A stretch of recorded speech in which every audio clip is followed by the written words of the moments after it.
Hello everyone, मैं मिथिलेश कुमार। आज हम लोग लाइन्स एंड एंगल का फोर्थ लेक्चर में बात करेंगे पैरेलल लाइन्स के बारे में, यानी पैरेलल लाइन्स, ट्रांसवर्सल लाइन के बारे में। तो सबसे पहले हम लोग बात करेंगे पैरेलल लाइन। पैरेलल लाइन, तो पैरेलल लाइन हम किसको बोलते हैं? जब दो या दो से ज्यादा दो लाइन सेम प्लेन में हो, जब दो लाइन सेम प्लेन में हो और दोनों एक दूसरे को इंटरसेक्ट नहीं करे, जब भी दोनों को हम क्या करें, इंफिनिटी तक क्या करें, एक्सटेंड करें, तो दोनों एक दूसरे को क्या करें, इंटरसेक्ट नहीं करे, तो वो दोनों लाइन क्या कहलाता है? Parallel line. इट मींस आप समझेंगे कि दो लाइन है, सपोज एक लाइन है ए बी और दूसरा लाइन क्या है, सी डी। दूसरा लाइन है सी डी और दोनों सेम प्लेन में हो और दोनों को जब दोनों तरफ एक्सटेंड किया जाए तो एक कहीं एक दूसरे को क्या करे, इंटरसेक्ट नहीं करे, दोनों लाइन एक दूसरे को कहीं पे टच नहीं करे, इंटरसेक्ट नहीं करे, तो दोनों लाइन क्या कहलाएगा? Parallel line. जब दो पैरेलल लाइन को एक ट्रांसवर्सल लाइन इंटरसेक्ट करता है, टोटल 8 एंगल फॉर्म्ड होते हैं। अब जो 8 एंगल फॉर्म्ड होते हैं वो कौन कौन होते हैं? तो 8 जो फॉर्म्ड होते हैं, इट मींस यहाँ देखेंगे एक एंगल यहाँ हो गया, एक एंगल यहाँ हुआ, 2 angle, 3 angle, 4 angle, 5, 6, 7, 8। It means अगर आप इसका नेमिंग करेंगे तो 1, 2, 3, 4, 5, 6, 7 और 8, टोटल 8 एंगल फॉर्म हुए। 8 में से क्या होता है? 4 इंटीरियर एंगल और 4 एक्सटीरियर एंगल। अब बात यहाँ यह आता है कि आप इंटीरियर किसको बोलेंगे, एक्सटीरियर किसको बोलेंगे? तो 4 यहाँ इंटीरियर एंगल है। अब इंटीरियर एंगल कौन है? Interior angle. और 4 एक्सटीरियर एंगल होगा, एक्सटीरियर एंगल। अब 4 एक्सटीरियर एंगल कौन होंगे? तो जो इंटीरियर एंगल्स होते हैं वो दोनों पैरेलल लाइंस के बीच में होते हैं। इट मींस दोनों पैरेलल लाइंस के जो अंदर होगा, दोनों पैरेलल लाइंस के जो अंदर एंगल होगा वो कहलाएगा interior. It means angle 3, 4, 5, 6। It means interior angle का बात करेंगे तो angle 3, angle 4, angle 5 and angle 6। अब एक्सटीरियर का बात करेंगे तो एक्सटीरियर एंगल 1, एंगल 2, एंगल 7 और angle 8। It means angle 1, angle 2, angle 7 and angle 8। ये आपका क्या कहलाएगा? एक्सटीरियर एंगल कहलाएगा। क्या कहलाएगा? Exterior angle. अब 4 इंटीरियर 4 एक्सटीरियर एंगल फॉर्म होते हैं। तो यहाँ पे सबसे पहला आता है कॉरस्पॉन्डिंग एंगल और यहाँ पे 3 और टाइप्स के एंगल बनते हैं। पहला आता है कॉरस्पॉन्डिंग एंगल, कॉरस्पॉन्डिंग एंगल्स। दूसरा आता है alternate angle, alternate angles. Third angle जो आता है वो आता है कंसेक्यूटिव एंगल। अब इस तीनों एंगल के बारे में हम लोग बारी बारी से चर्चा करेंगे। सबसे पहला जो है क्या है? Corresponding angle. तो जो कॉरस्पॉन्डिंग एंगल होता है ये एक एक्सियम है, एक थ्योरम नहीं है। बाकी सब क्या है? थ्योरम है। अब एक्सियम और थ्योरम में डिफरेंस क्या होता है? तो एक्सियम जो होता है वो एक प्रूव होता है, मतलब वो एक ऐसा स्टेटमेंट है जिसको बिना प्रूफ के आपको मतलब सही मानना होगा, मतलब वो ऐसा फैक्ट है। एक्सियम का मतलब ये होता है ऐसा फैक्ट जो विदाउट प्रूफ का उसको सही माना जाए, लेकिन जो थ्योरम है उसका प्रूफ होता है। तो एक्सियम के अकॉर्डिंग क्या हो जाएगा? ये हो जाएगा कि कॉरस्पॉन्डिंग एंगल इक्वल होते हैं। अब बात ये आता है कि कॉरस्पॉन्डिंग एंगल कौन होते हैं, उसके बाद अल्टरनेट एंगल कौन होते हैं, कंसेक्यूटिव एंगल कौन होते हैं। तो बारी बारी से हम लोग बात करेंगे। सबसे पहले हम लोग चलते हैं कॉरस्पॉन्डिंग एंगल के बारे में। तो सबसे पहले आप देखेंगे दो पैरेलल लाइन, सपोज आप मान लीजिए एक पैरेलल लाइन ये है और एक पैरेलल लाइन ये है। मान लीजिए एक पैरेलल लाइन एक और एक पैरेलल लाइन एम, और इसको एक टी जो है ट्रांसवर्सल इंटरसेक्ट करता है। अब ट्रांसवर्सल इंटरसेक्ट करता है, आप नेमिंग कर दीजिए angle 1, angle 2, angle 3, angle 4, angle 5, angle 6, angle 7 और एंगल 8। यहाँ टोटल 8 एंगल हुआ। अब हम आपको बताए हैं 8 में से 4 इंटीरियर और 4 क्या हो जाएगा? एक्सटीरियर एंगल हो जाएगा। अब 4 इंटीरियर 4 एक्सटीरियर का बात आता है तो सबसे पहले आता है कॉरस्पॉन्डिंग एंगल। तो कॉरस्पॉन्डिंग एंगल होते कौन कौन है? तो यहाँ कॉरस्पॉन्डिंग एंगल का बात करेंगे हम।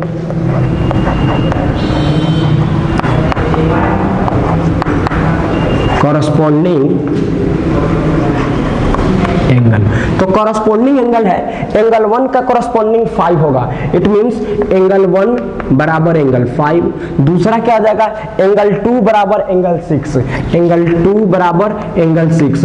थर्ड जो कॉरस्पॉन्डिंग होगा, angle 4 is equal to angle 8, angle 4 is equal to क्या हो जाएगा, एंगल 8। और जो फोर्थ होगा, एंगल थर्ड बराबर क्या, एंगल 7, एंगल 3 बराबर एंगल 7। ये आपका कौन एंगल है, कॉरस्पॉन्डिंग एंगल है। ये एक एक्सियोम है, और एक्सियोम क्या होता है, प्रूवन स्टेटमेंट होता है। वो एक प्रूव्ड स्टेटमेंट होता है, बिना मतलब उसको एक फैक्ट है, मतलब उसको सही माना जाता है, बिना किसी प्रूफ के उसको क्या किया जाता है, सही माना जाता है। अब दूसरा जो है अल्टरनेट एंगल। अब जो अल्टरनेट एंगल होता है, अल्टरनेट एंगल, अब अल्टरनेट एंगल दो टाइप का होता है। एक होता है एक्सटीरियर अल्टरनेट एंगल और एक होता है इंटीरियर अल्टरनेट एंगल। मतलब पहला है एक्सटीरियर अल्टरनेट एंगल और दूसरा क्या है, इंटीरियर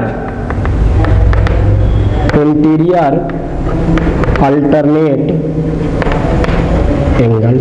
अब चलिए इंटीरियर अल्टरनेट और एक्सटीरियर अल्टरनेट एंगल का बात है तो कौन होता है, तो एक्सटीरियर अल्टरनेट का बात करेंगे तो एंगल 1 बराबर होता है एंगल 7, एंगल 1 बराबर होता है एंगल 7। और दूसरा अगर आप बात करेंगे तो एंगल 2 बराबर होता है एंगल 8, एंगल 2 बराबर एंगल 8। ये आपका हो जाएगा एक्सटीरियर अल्टरनेट एंगल। इंटीरियर का बात करेंगे तो एंगल 4 बराबर एंगल 6, एंगल 4 बराबर एंगल 6। और दूसरा बात करेंगे तो एंगल 3 बराबर एंगल 5, एंगल 3 बराबर क्या हो जाएगा, एंगल 5। तो ये आपका हो गया इंटीरियर अल्टरनेट एंगल और ये आपका हो गया एक्सटीरियर अल्टरनेट एंगल। फिर से आप एक बार समझेंगे। पहला है कॉरस्पॉन्डिंग एंगल। तो कॉरस्पॉन्डिंग एंगल ध्यान देंगे, एंगल 1 किसके बराबर, एंगल 5 के, और एंगल 4 किसके बराबर, एंगल 8 के, एंगल 2 किसके बराबर, एंगल 6 के, और एंगल 3 किसके बराबर, तो एंगल 7 के। ये आपका हो गया कॉरस्पॉन्डिंग एंगल। कौन एंगल, कॉरस्पॉन्डिंग एंगल। अब अल्टरनेट एंगल का बात करेंगे तो अल्टरनेट एंगल दो टाइप्स में, पहला इंटीरियर अल्टरनेट और दूसरा एक्सटीरियर अल्टरनेट। अब इंटीरियर अल्टरनेट का बात करेंगे तो एंगल 4 बराबर क्या हो जाएगा, एंगल 6, और एंगल 3 बराबर क्या हो जाएगा, एंगल 5। अब एक्सटीरियर का बात करेंगे तो एंगल 1 बराबर एंगल 7 और एंगल 2 बराबर एंगल 8, क्योंकि हम बताए थे कि दोनों पैरेलल के जो अंदर हो, दोनों पैरेलल लाइंस के जो अंदर एंगल होता है वो कहलाता है इंटीरियर एंगल, और दोनों पैरेलल लाइंस के जो बाहर एंगल होता है वो आपका क्या कहलाता है, एक्सटीरियर एंगल। तो एक्सटीरियर अल्टरनेट, अब अल्टरनेट का मतलब होता है सीधा लाइन में नहीं, जस्ट इसको उल्टा लाइन में, मतलब 1 का कौन हो जाएगा 7 और 2 का कौन हो जाएगा 8। अब हम लोग अल्टरनेट एंगल का क्या करेंगे, प्रूफ पढ़ेंगे। तो देखिए अल्टरनेट एंगल का प्रूफ के लिए हम लोग क्या देखते हैं, अब अल्टरनेट एंगल जो थ्योरम है उसको हम लोग कैसे प्रूव करते हैं। जैसे एंगल 4 बराबर आपको क्या प्रूव करना है, एंगल 6 प्रूव करना है। अब एंगल 4 बराबर एंगल 6 प्रूव कीजिए या एंगल 3 बराबर 5 प्रूव कीजिए। तो आप देखिए सबसे पहला एंगल, एंगल 1 बराबर क्या हो जाएगा, एंगल 5, एंगल 1 बराबर क्या हो जाएगा, एंगल 5। ये किस एंगल से, तो कॉरस्पॉन्डिंग एंगल से, कॉरस्पॉन्डिंग एंगल से पहला चीज। अब आप देखिए एंगल 1 किसके बराबर है, एंगल 5 के, और दूसरा आप देख रहे हैं कि ये दोनों दो लाइन है तो इसका मतलब एंगल 1 बराबर एंगल 3 होगा, किससे, वर्टिकली अपोजिट एंगल से। एंगल 1 बराबर एंगल 3 किससे, वर्टिकली अपोजिट एंगल से। तो आप देख रहे हैं कि दोनों का LHS बराबर है तो RHS भी क्या हो जाएगा, बराबर। इट मींस एंगल 3 बराबर एंगल 5। यही तो है अल्टरनेट इंटीरियर एंगल्स, पहला प्रूफ। अब हम लोग दूसरा करेंगे, 4 किसके बराबर, 6 के बराबर। तो आप देख रहे हैं एंगल 2 बराबर क्या है, एंगल 6। कौन एंगल है, तो corresponding angle, corresponding angle. Angle 2 बराबर क्या हो जाएगा, एंगल 6। अब आप देख रहे हैं एंगल 2 किसके बराबर, 4 के बराबर। तो एंगल 2 बराबर एंगल 4, ये आपका क्या कहलाएगा, वर्टिकली अपोजिट एंगल। अब आप यहां से देख रहे हैं एंगल 2 दोनों तरफ इक्वल है। It means angle 4 is equal to क्या हो जाएगा, एंगल 6। यही आपका क्या हो गया, अल्टरनेट इंटीरियर एंगल। कोई दिक्कत, अब आप समझेंगे। अब सेकेंड क्वेश्चन, अब सेकेंड एक्सटीरियर का हम लोग बात करेंगे। तब एक्सटीरियर में आप देखिए, अब एक्सटीरियर में समझिए एंगल 4 बराबर एंगल 8, एंगल 4 बराबर एंगल 8, ये कौन एंगल से, तो कॉरस्पॉन्डिंग एंगल से। कॉरस्पॉन्डिंग एंगल से। अब दूसरा देखिए, एंगल 4 किसके बराबर होगा? एंगल 2 के। इट मींस एंगल 4 बराबर एंगल 2। अब यहाँ से दोनों क्या हो गया? इक्वल हो गया। It means angle 2 is equal to क्या हो जाएगा? एंगल 8। ये आपका हो गया एक्सटीरियर अल्टरनेट एंगल्स। अब थर्ड का बात करेंगे। एंगल 4 बराबर आप क्या अभी प्रूव किए थे? एंगल 8। अब आप एंगल 3 बराबर क्या देखेंगे? एंगल 7। तो angle 3 is equal to angle 7। अब एंगल 3 7 के बराबर है और 3 जस्ट किसके बराबर? 1 के बराबर। तो एंगल 3 बराबर एंगल 1, ये हो जाएगा वर्टिकली अपोजिट एंगल से, और ये आपका हो जाएगा कॉरस्पॉन्डिंग एंगल से। आप देखिए 3 दोनों तरफ बराबर है। इट मींस एंगल 1 बराबर एंगल 7, यही कहलाएगा एक्सटीरियर अल्टरनेट एंगल्स। तो बताइए इस तरह से आप अल्टरनेट एंगल का क्या देखें?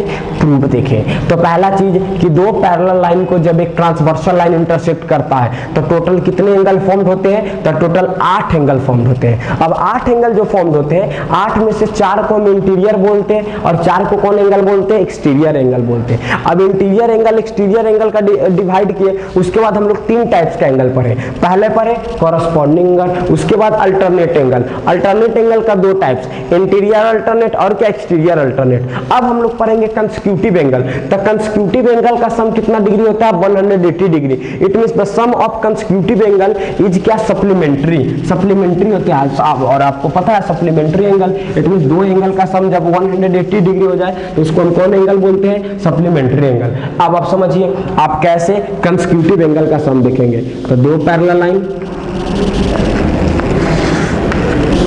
दो पैरेलल है L और M, और इसको कोई ट्रांसवर्सल T है जो इंटरसेक्ट कर रहा है। अब देखिए angle 1, angle 2, angle 3, angle 4, angle 5, angle 6, 7 और 8। अब आपको यहाँ पहला प्रूव करना है कि angle 3 plus angle 6 is equal to कितना डिग्री? तो 180 डिग्री। पहला प्रूव करना है। अब प्रूव करना है तो आप कैसे प्रूव करेंगे? तो इसमें एकदम छोटा सा टेक्निक आप यूज करेंगे, आपका प्रूव हो जाएगा। कैसे?